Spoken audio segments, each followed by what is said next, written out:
Hello everyone, welcome back to Math with Allison. Today we're continuing our series on derivatives. So specifically we're still talking about optimization, but we're going to do a problem that has to do with triangles.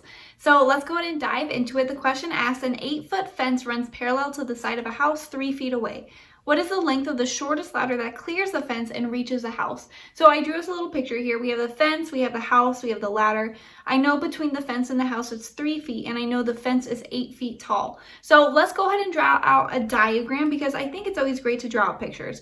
First, notice here that we have a bigger triangle, and that is composed of the ladder, the house, and of course the ground. And so we don't know any of these side lengths. All I know is I'm going to go ahead and call the ladder X because that's the length we're wanting to solve for.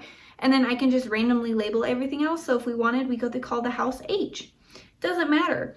And then for the fence, I know actually this is going to be 3 plus some side length. So I'll call it 3 plus F. I guess maybe in that case I should have just called the ladder L.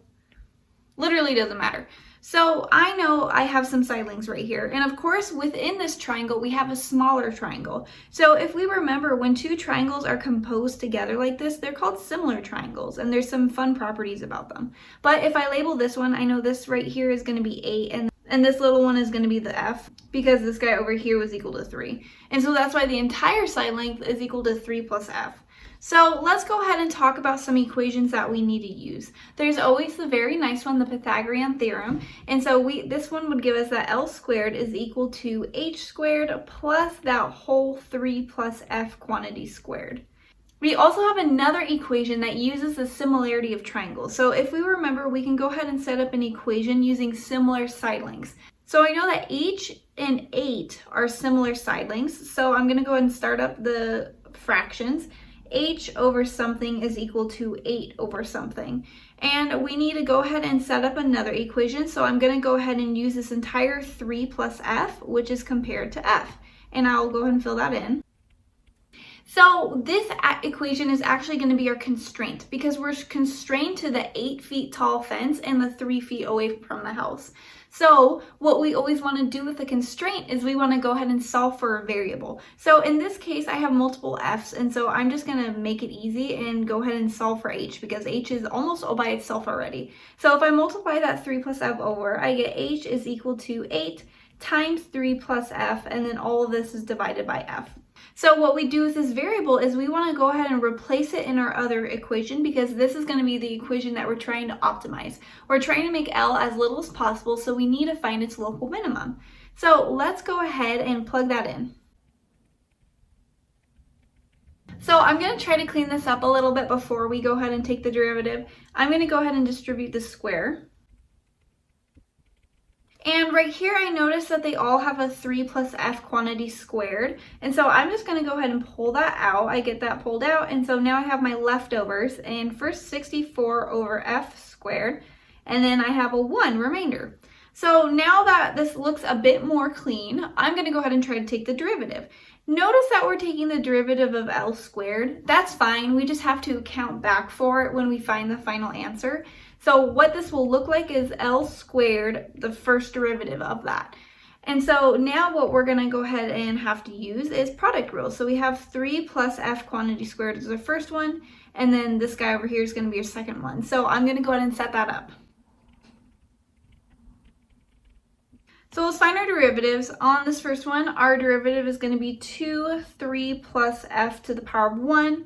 I'm using chain rule here, so I did the power rule and the inside stayed the same. We have to multiply by the derivative of the inside, but the derivative of 3 plus F is just going to be 1, so I don't need to write that down. Let's find the derivative of G. Notice I brought out that F to the negative 2, so I can just use power rule. So that becomes negative 128 F to the negative 3 plus 0. So with product rule, we're going to go ahead and cross multiply, and then we'll add those together. So let's go ahead and try to clean this up because we want to set this equal to 0 and solve, but right now it looks a little messy. So I'm going to go ahead and pull out like terms between the two. So I can pull out a 2 actually, and I can pull out a 3 plus F. And it looks like that's going to be all I can pull out. So let's talk about the remainders. I pulled out that 2, 3F, so I get 64 over F squared plus 1. And in our other one, I did pull out of 2, so that becomes 64 over F cubed. and I only pulled out one of those 3 plus f, so we have one of them left over. We can again go ahead and try to simplify this.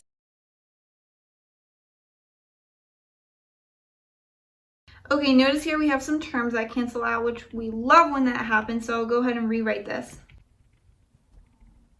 Okay, that looks pretty simplified. I'm not going to simplify any further because what we're doing is we're setting this equal to 0 and we're looking for the critical values. Remember, we're looking for the minimum. So if I set this equal to 0, I get 2 terms over here. This gives me that f is equal to -3. Does that make sense? Can we have like a negative length? No. So we get to ignore that one. We love ignoring. And now if I set this other one equal to 0, I'll just add that over real quick. So 1 over 192 over f cubed. Multiply that f cubed over, I get f cubed equals 192. We need to take the cube root of both sides. We get that f is equal to 5.77. That one makes more sense. It's not negative. So we want to go ahead and make sure that this is the absolute minimum. So let's go ahead and set our line chart. You can take the second derivative if you want, and you can look at the concavity. I'm not going to in this case because I don't want to take another derivative, set it equal to 0, and solve it out. I'm just going to use what I already have. Again, it's totally up to you. It's whatever you prefer. So remember, we want to test values into the derivative in order to see if our actual function is increasing or decreasing. We want this to go from decreasing to increasing, so let's test some values. I'm going to plug in 1, and then let's just plug in 6. I'm just going to stop right there. I can already tell this is going to be negative because 1 minus 192 is for sure negative. So this interval is negative. Our function is decreasing. Now let's plug in our value of 6. So again, I'm just going to stop right there. I know that 1 minus this number right here is going to be less than, or no, not equal to, it's for sure less than 1. So 1 minus a number smaller than it is going to be positive. So I got a positive times a positive times a positive. For sure, this is going to be a positive interval, which tells me our function is increasing. So looking at 5.77, I know this is a minimum, and I know it's the absolute minimum because it's our only local extrema. So I'm going to go ahead and rewrite the original equation for L squared. So this was our original equation, and we found the value of f. F was equal to 5.77. So now we can plug this in and solve for L. This is a calculator problem, so I definitely plugged that in, and I got, what, 224.77, but remember, this is L squared. So our last step is to take the square root of both sides, and again, this is a calculator, or if you notice, it's really close to 225. This is going to be about 15 feet. So we got 15 feet. Let's go ahead and write this out with our context. So going back to the question, we have that the length of the shortest ladder that clears the fence and reaches the house is 15 feet.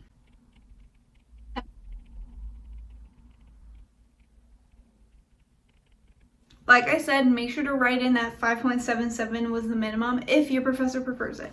Otherwise, you're good to go. So that's all I had for us today. If you enjoyed this video, I have many more like it, so make sure to check them out. I have the playlist linked down below. Otherwise, please give this video a thumbs up and comment other questions, problems, topics you'd like to see done. Thanks for watching.